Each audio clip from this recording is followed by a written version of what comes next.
Olá a todos e a todas. Celebrou-se no passado dia 26 de outubro o Dia Internacional da Visibilidade das Pessoas Intersexo. Hoje temos connosco mais um podcast meia dose de conversa, o Santiago Lima, fundador da Associação API, Ação pela Identidade, que nos vai esclarecer algumas dúvidas e dar mais informações sobre o tema. Olá! Olá! Qual é a tua definição, Santiago, para pessoas intersexo?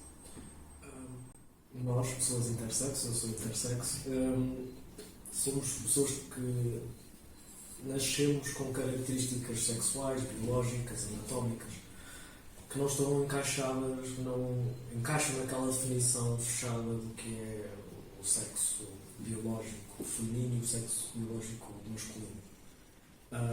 Nós temos diferenciações, pode ser nas gónadas, nos órgãos internos, pode ser nos órgãos externos, sexuais, pode ser na nossa distribuição de pelo, distribuição muscular, a estrutura, a estatura. Podem ser apenas uma característica ou várias combinadas. Existem muitas variações. Não é só um tipo de pessoas intersexo. E é nessa diversidade que nós nos encaixamos e nos identificamos. Algumas pessoas dizem que não é uma identidade, não consideram ser intersexo uma identidade, e eu compreendo isso, mas também politicamente acabou por se chegar a esse ponto identitário para nos podermos comunicar melhor e apresentar melhor para toda a gente, para termos mais, para haver mais sensibilidade sobre o tema. Mais ou menos isso, ser intersexo. Sim, até porque muitas vezes cingimos à questão do binómio feminino-masculino e não é assim, é uma questão muito mais complexa que nos estás a dar a conhecer. É um espectro, o que costumamos dizer muitas vezes é que é um espectro. Também já temos essa percepção sobre o género e isso, e obviamente que nas características sexuais das pessoas intersexo comprovam que o sexo, aquilo que nós consideramos o sexo biológico, é um espectro. Sim. Portanto, não é uma ideia, não é uma ideologia, tem uma base real. Sim. E eu imagino que isso também traga alguns desafios. E quais são esses desafios e dificuldades específicos que as pessoas intersexo enfrentam? Esses é uma questão de mentalidades, é verdade. O desafio é como é que eu te explicar? Existe a comunidade médica, maior desafio é com a comunidade médica. E na minha experiência, na minha história, naquilo que eu posso dizer, é que nós globalmente, pela primeira vez que eu fui estar com outras pessoas intersexo, as histórias eram iguais, por assim dizer.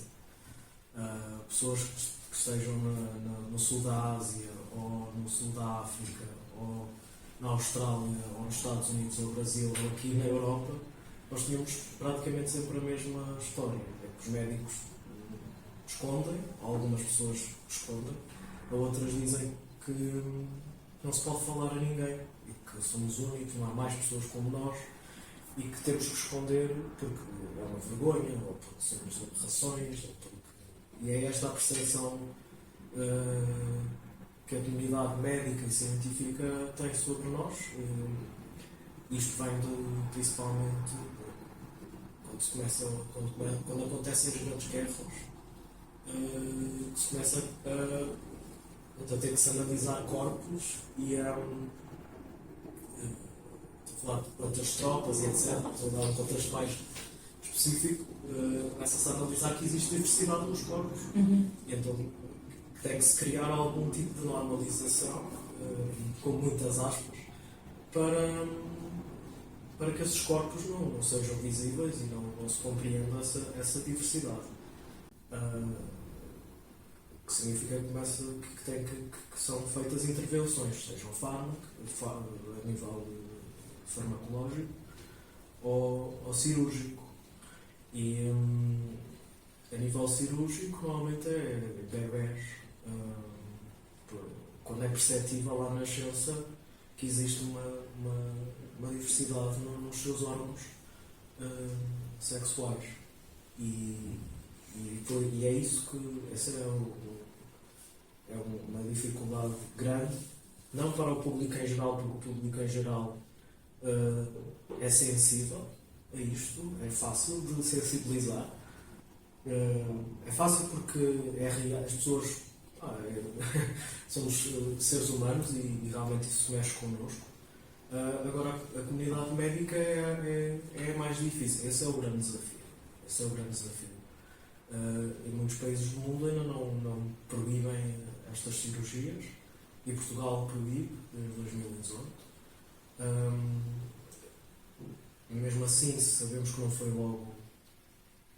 foi nesse momento que essas cirurgias acabaram, foi mais ou menos um ano depois, quando saiu um decreto, creio, uma estratégia da Direção-Geral de Saúde e também creio com a Secretaria de Estado, e assim também estava nesse processo, e só aí, quando saiu algo mais específico para a comunidade médica, como é que eles deveriam agir, só passado um ano é que eles realmente, à partida, pararam com essas cirurgias.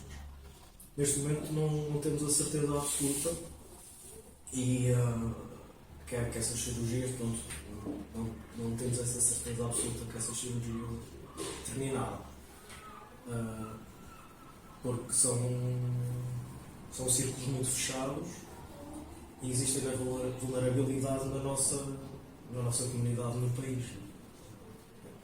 Acho que já fui fundo nisto. Mas... Sim, já tocaste em muitos aspectos, até que estão aliados à próxima pergunta, relacionados até com esta questão da violência da parte da comunidade científica, baseada, e corrijam-me se estivermos errados, num certo essencialismo biológico, não é? E isso é um mito. E que outros mitos é que gostarias de desmistificar relativamente a pessoas intersexo? Sim, já tocaste bastante. Mas os mitos é uma coisa. Sim. Existe no Louvre uma estátua deitada que é hermafrodita. Eu já vi essa estátua, tirei uma selfie, nunca postei nas redes, mas lá está, esse mito da hermafrodita com os dois sexos. Na verdade,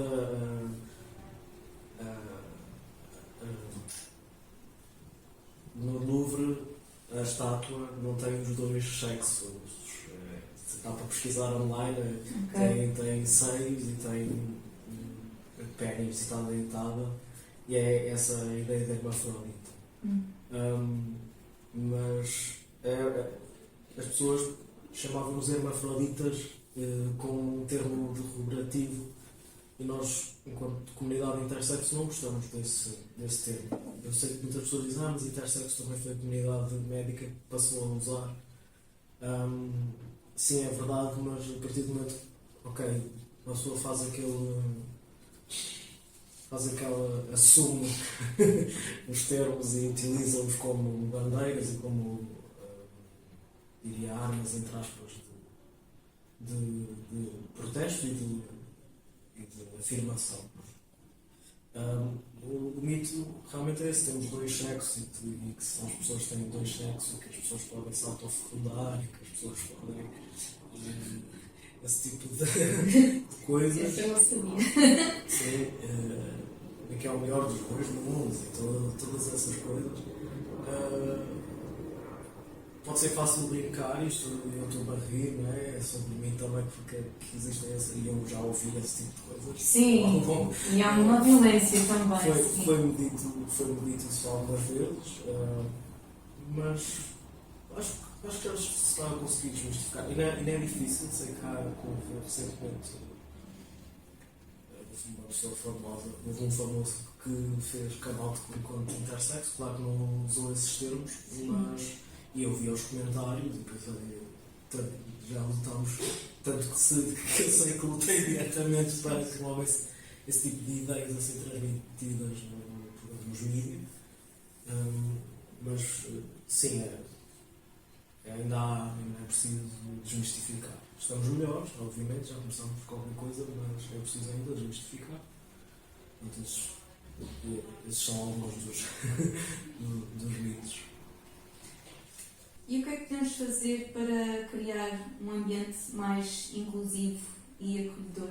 Tendo em conta tudo o que partilhaste, que parece também ser, se vamos a contar, se vamos ter consciência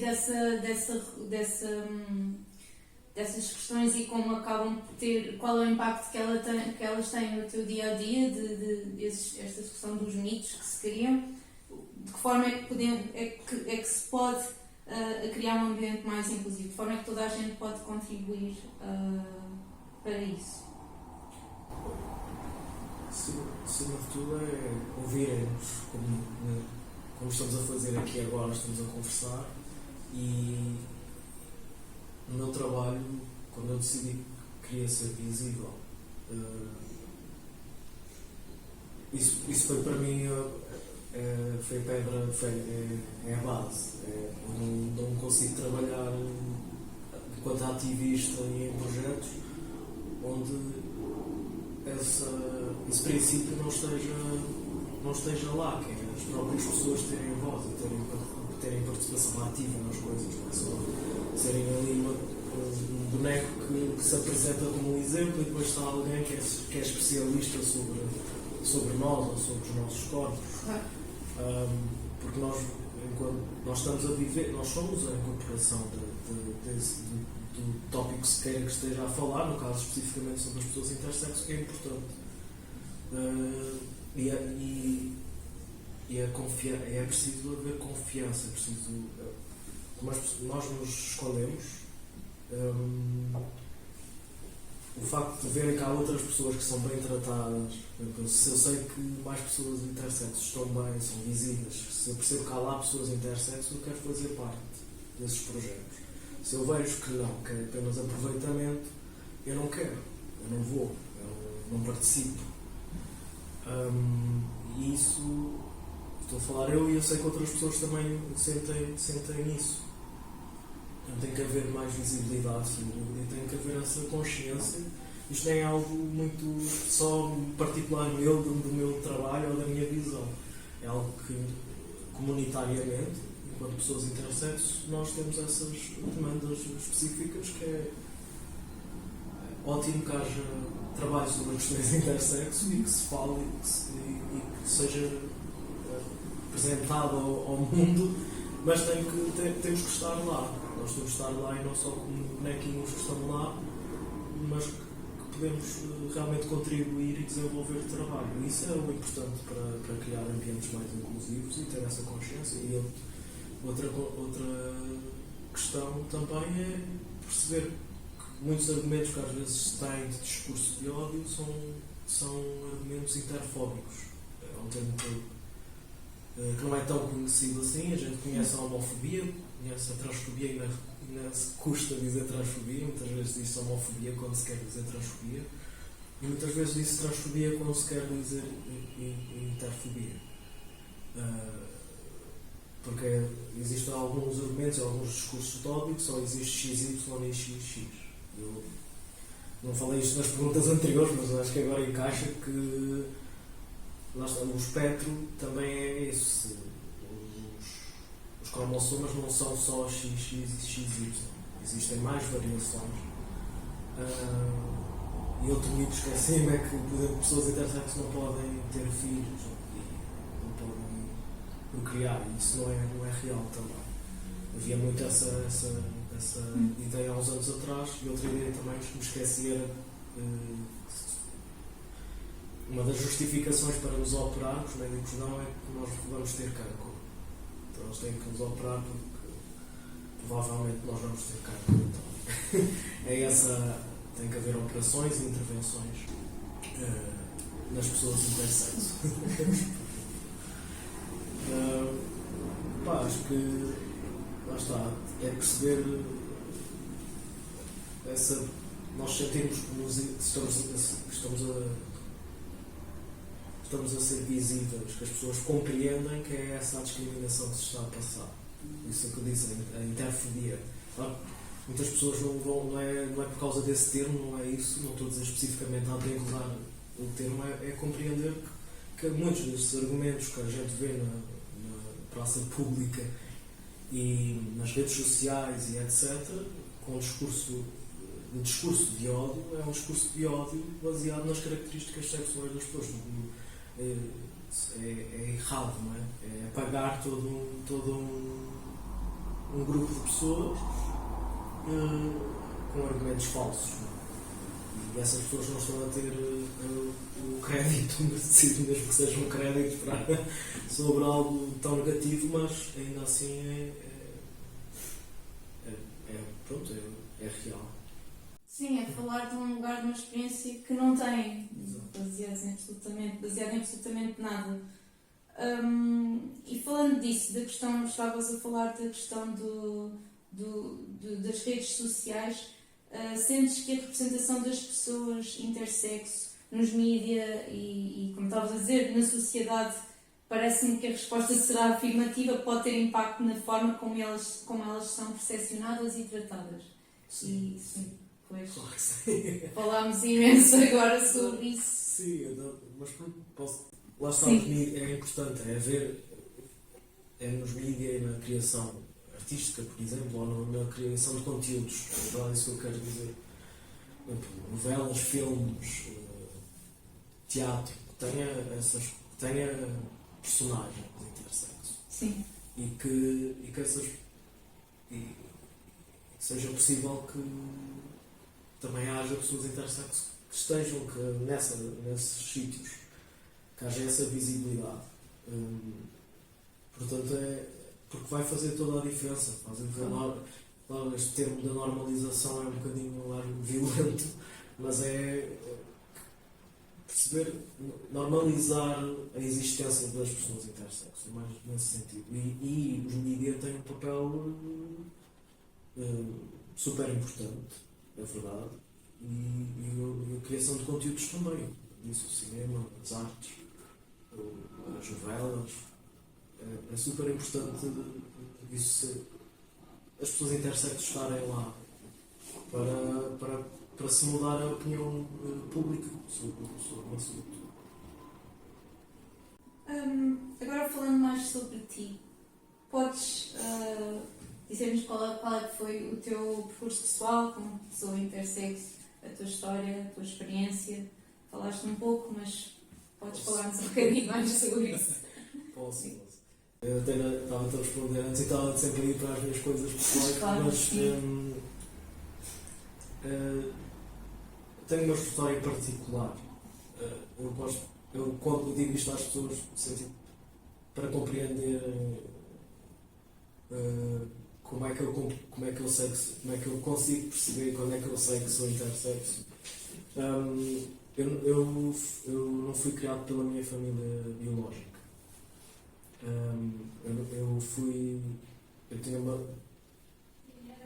Eu tinha uma tutela lá, naquela família onde eu fui deixado com 2 meses, tinha 2 meses, e a minha mãe deixou-me lá.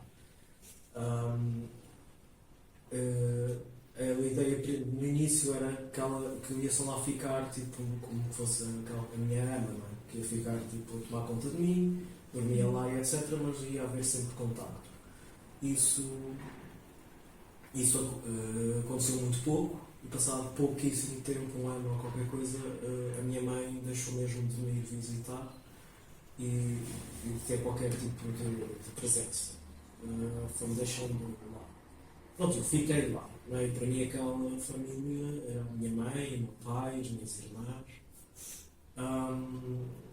Mas eu sempre soube, nunca me foi escondido, que eu tinha uma família biológica, até porque eu sou afrodescendente, a minha família minha família adotiva não é.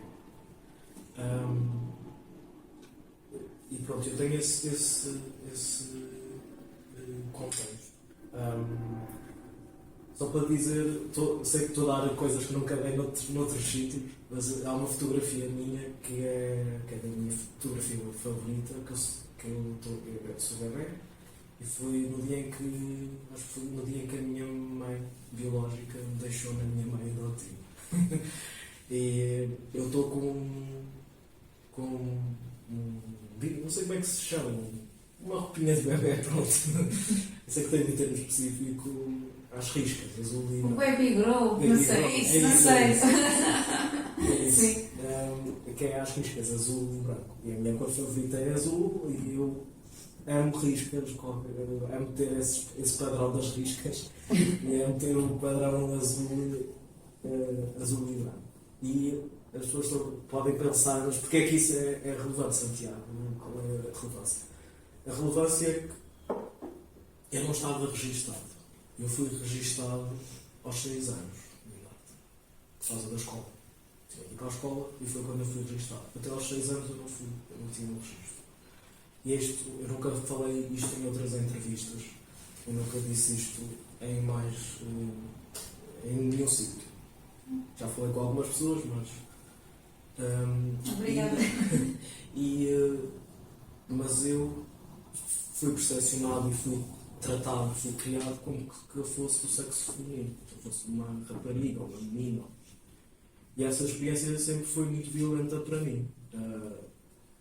E tem detalhes, obviamente, na minha interação com a minha família adotiva.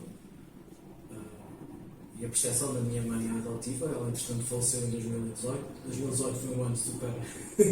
Foi a legislação 3818 que entrou em vigor e a minha mãe também faleceu, a minha mãe adotiva também faleceu nesse ano. Mas ela conseguiu, ela ainda viu a campanha que eu fiz para a CID, eu mostrei dela, eu mostrei o vídeo e ela viu-me a tocar piano, porque era uma coisa que eu dizia em miúdo que eu ia ser pianista. Nos meus tempos livres. E ela viu, e ela estava sempre a dizer, sim, sei que é verdade. Depois para explicar às pessoas, dizia sempre, sim, eu sei que é verdade e que essas pessoas existem, porque eu quando era miúda tinha, vou dizer uma coisa, vi um cabrito, também tinha os 2 sexos, essas pessoas falam assim, com esse tipo de coisa, porque os animais é mais frequente. E para uma pessoa, minha mãe era moderna e etc., mas tinha tido pronto, cresceu numa aldeia, obviamente. E ela, quando queria falar com outras pessoas e explicar, ela dava esse exemplo que sabia perfeitamente quando era miúda e que existe essa diversidade até no reino animal. E a minha história tem mais camadas e essas camadas todas, mais do que uma história habitual, e essas camadas todas, não é, fazem parte da minha condição intersexo, da minha identidade intersexo.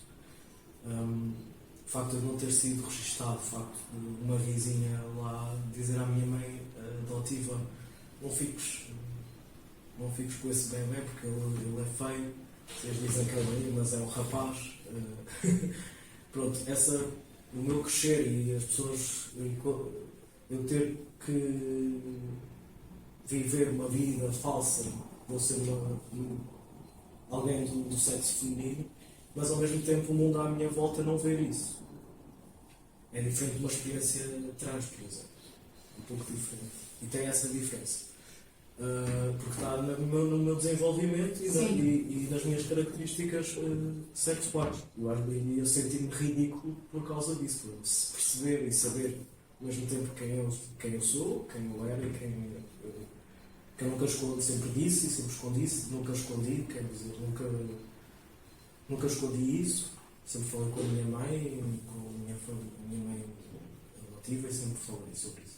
Então essa é a minha história, o meu percurso pessoal, por isso muitas vezes quando eu fiz come out, houve muita resistência dizendo que eu não era intersexo, que eu não podia ser intersexo.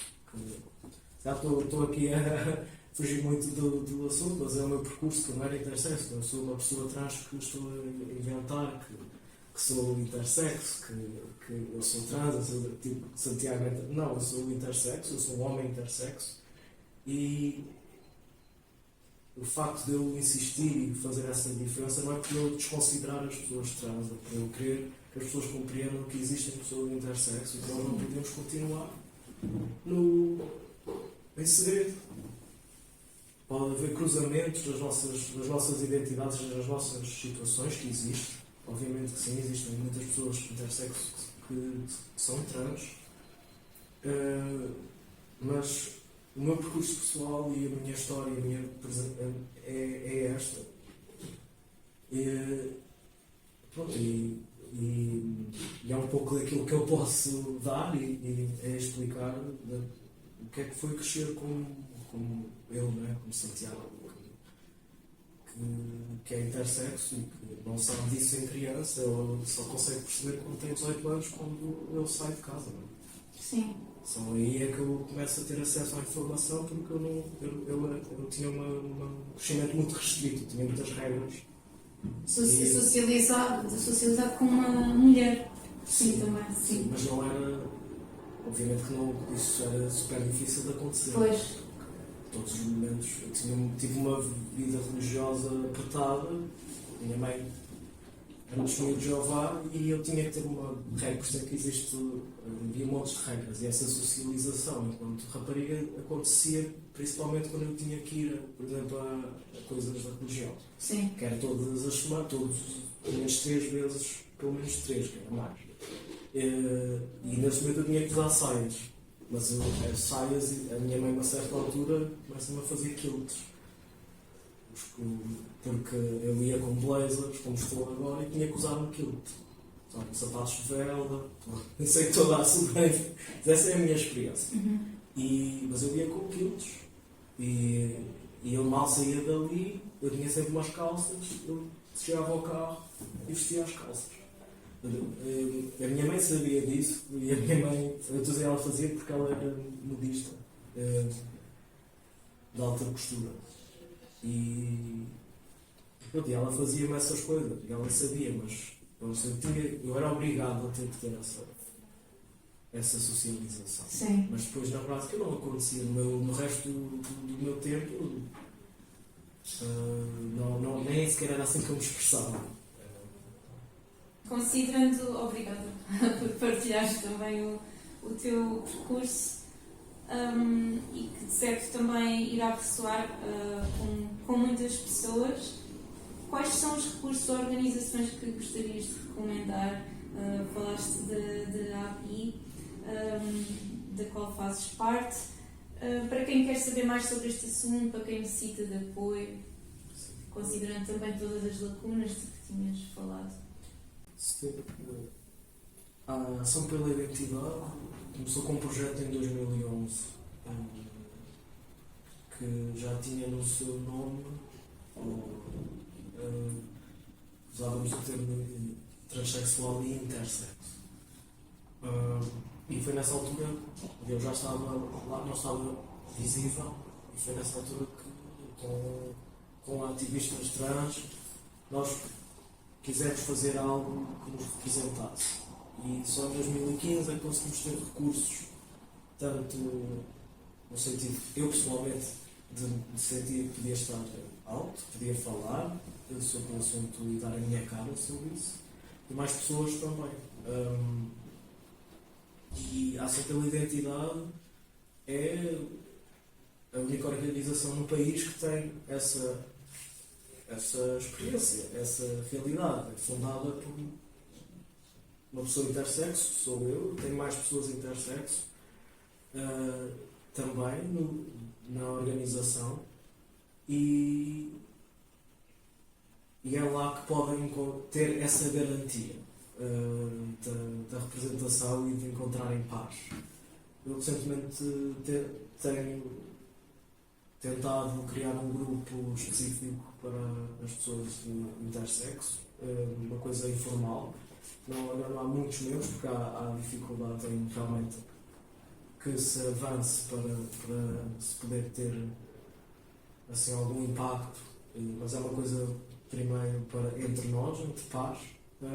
Estou a fazê-lo com a Ação pela Identidade, com o intuito de perceber quais são as necessidades, as nossas necessidades no país, na realidade portuguesa. Mas faltam muitos recursos, faltam-nos ainda acesso a informações. Nós não sabemos quantas cirurgias, quantas pessoas intersexo existem no país, ou que tipo de tratamentos elas recorrem, onde é que são acompanhadas. Isso são informações que os hospitais e equipas médicas têm que não são acessíveis. E deveriam ser acessíveis. Sim. Deveria-se perceber que essas pessoas não têm que viver no isolamento, não têm que estar isoladas e também tem que se perceber a realidade. Existe uma legislação para enquadrar essa população e então é necessário dados. Claro. Os dados é realmente o que é necessário para se poder avançar com o trabalho. Não sei se estou-te a responder, se achas que...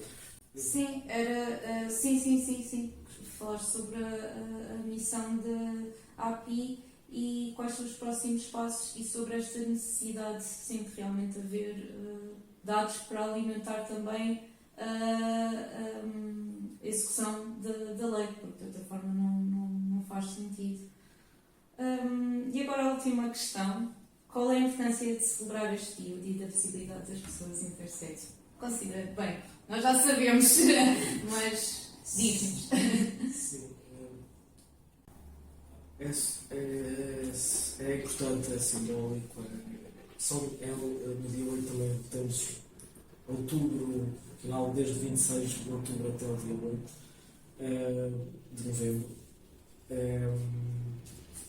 São os dias para a visibilidade e para a consciência intersexo. E esses dias acontecem por causa de pessoas intersexo. São as pessoas intersexo que é baseado nelas e fundados esses dias para elas. E isso é super importante, ter essa história também. Porque nós somos um grupo de pessoas que se quer ver representado e que trabalha e que luta. São muitos anos. A questão é que realmente não é visível, não é coberto pela mídia, não se vê o que as pessoas estão a fazer. Por exemplo, nos Estados Unidos, minhas amigas ativistas, fazem constantemente protestos à porta de hospitais e isso não se vê nas notícias. Pois. Existem várias resoluções das Nações Unidas, existe esse trabalho todo com grandes instituições, com grandes órgãos, para haver sensibilização e para se fazer mais. Portanto, este dia é super importante, para nos lembrar que algumas pessoas perderam a sua vida por várias razões, muitas obviamente através do suicídio, e é importante haver a visibilidade. Nós não nos sentimos que estamos sós e que há mais pessoas como nós. Acho que é por aí. Sim, muito obrigada. Há aqui muita informação. Como mulher cis que acabei por aprender, obrigada por partilhar a sua experiência e os recursos e por todo o trabalho que tens desenvolvido também. Sim, obrigada. Obrigado pelo convite.